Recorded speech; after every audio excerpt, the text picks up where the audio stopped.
¿Qué está pasando en el mundo? Anuncios de la reunión del G20 en India. Las naciones más poderosas del mundo anuncian un nuevo orden mundial y ha tomado su posición sobre la guerra que hay en Ucrania, en la que no están de acuerdo que se realice por medio de la fuerza, por beneficios territoriales, pudieran desestabilizar la región donde ocurre el conflicto. No es una condena explícita, sino de manera parcial y muy general, en la que no mencionan directamente a Rusia y Ucrania. El G20 pide a Rusia y Ucrania que realicen el suministro interrumpido de la exportación de granos y que no afecte a otras partes del mundo por este conflicto. Hablaron del cambio climático para realizar mayores esfuerzos para obtener energías renovables y que no afecten al mundo con su contaminación y la disminución de energías fósiles y sus derivados. El planeta cada vez está más afectado con los cambios climáticos en todo el mundo. Con esto la situación en la zona se pone más tensa, pero estaremos informando. Escuchemos. Los líderes de potencias mundiales reunidos en Nueva Delhi llegaron a un consenso sobre una declaración a pesar de las marcadas diferencias sobre cómo referirse a la guerra en Ucrania. El primer ministro Narendra Modi anunció la adopción del texto que, a diferencia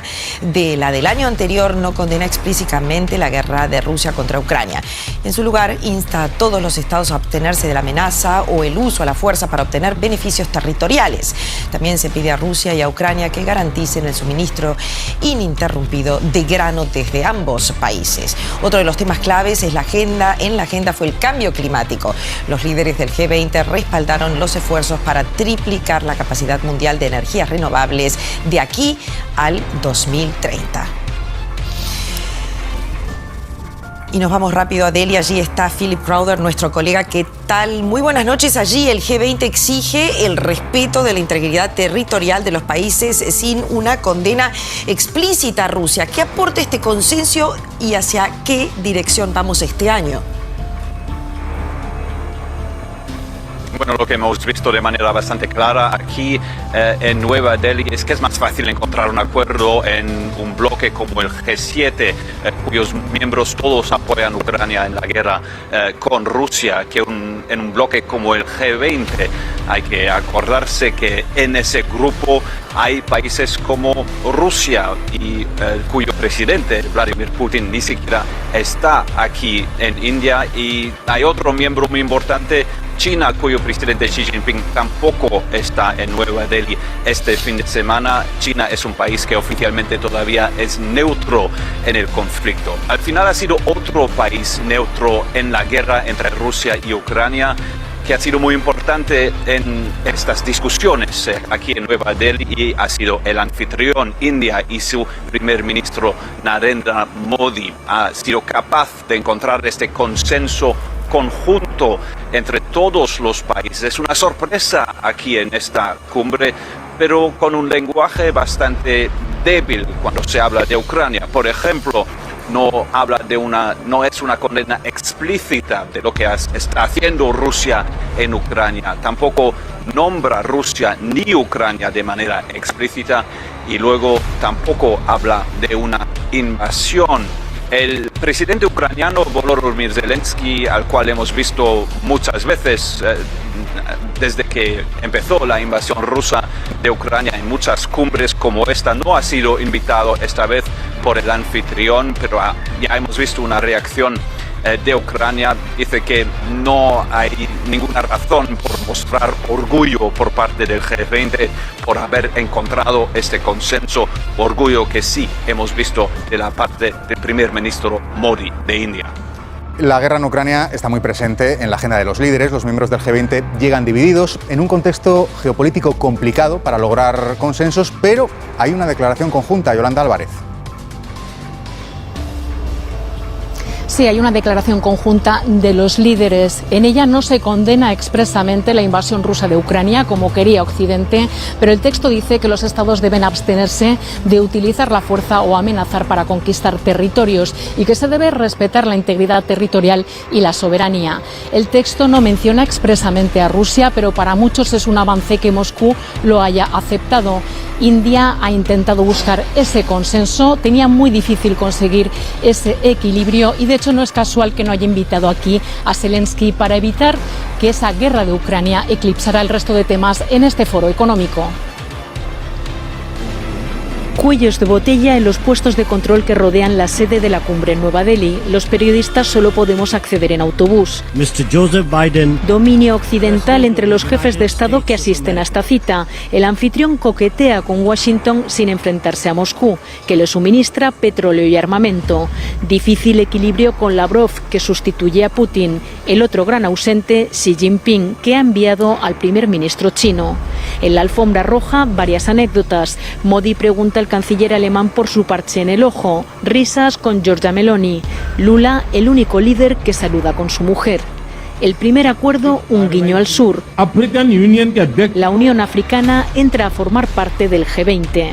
La primera polémica, en el cartel de Modi se lee Bharat, el nombre oficial que su gobierno quiere dar a la India. El primer llamamiento de Modi a la unidad en un G20 profundamente dividido por la guerra de Ucrania. Occidente quiere que la declaración final de los líderes condene a Rusia. Es el mayor punto de fricción.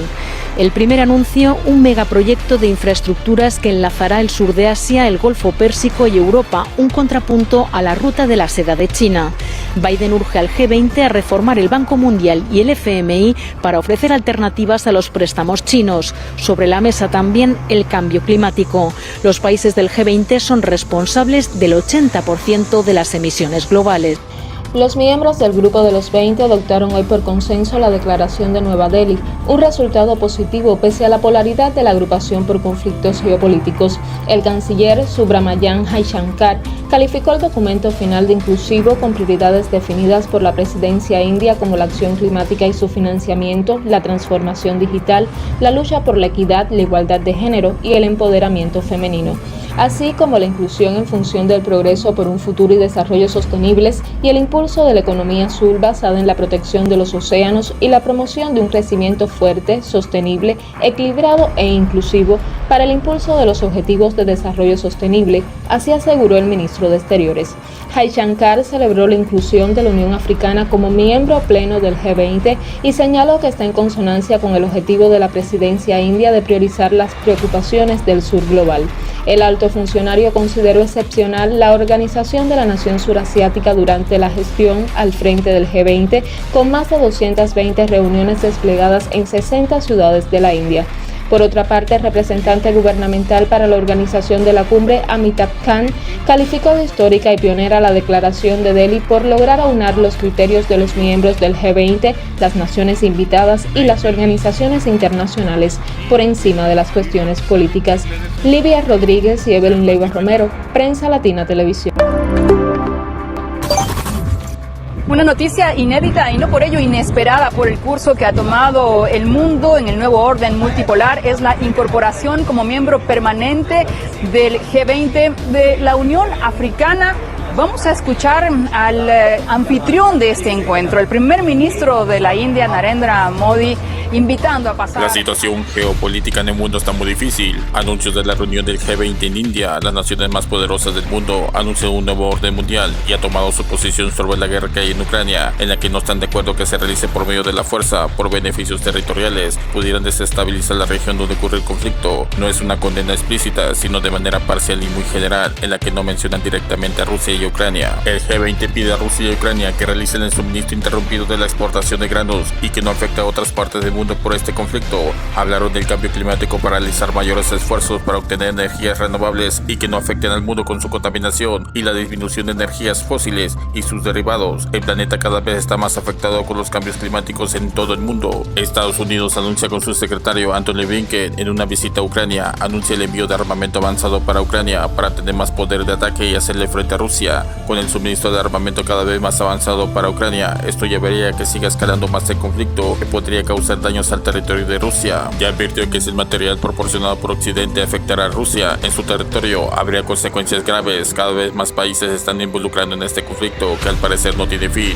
La población de Ucrania es la que sufre por el control del territorio. Hasta el momento ambos bandos están muy desgastados por la guerra que Rusia provocó. Te invito a ver el video. Se confirma la muerte del comandante Wagner del grupo de mercenarios que se rebeló contra Rusia por medio de pruebas de ADN realizadas a los restos del avión derribado por un misil, en el que el principal sospechoso es Vladimir Putin, quien dijo que habría duras consecuencias contra este comandante por su rebelión que hizo a la madre patria. Hasta el momento las investigaciones las realiza el gobierno de Rusia sin la participación de investigadores internacionales que pudieran esclarecer la causa del accidente del avión derribado. Con el comandante Wagner y varios líderes del grupo de mercenarios, Vladimir Putin no se detendrá hasta que consiga sus objetivos en Ucrania. No te pierdas el próximo video, suscríbete y escribe tus comentarios cómo ve la situación y activa la campanita. Gracias.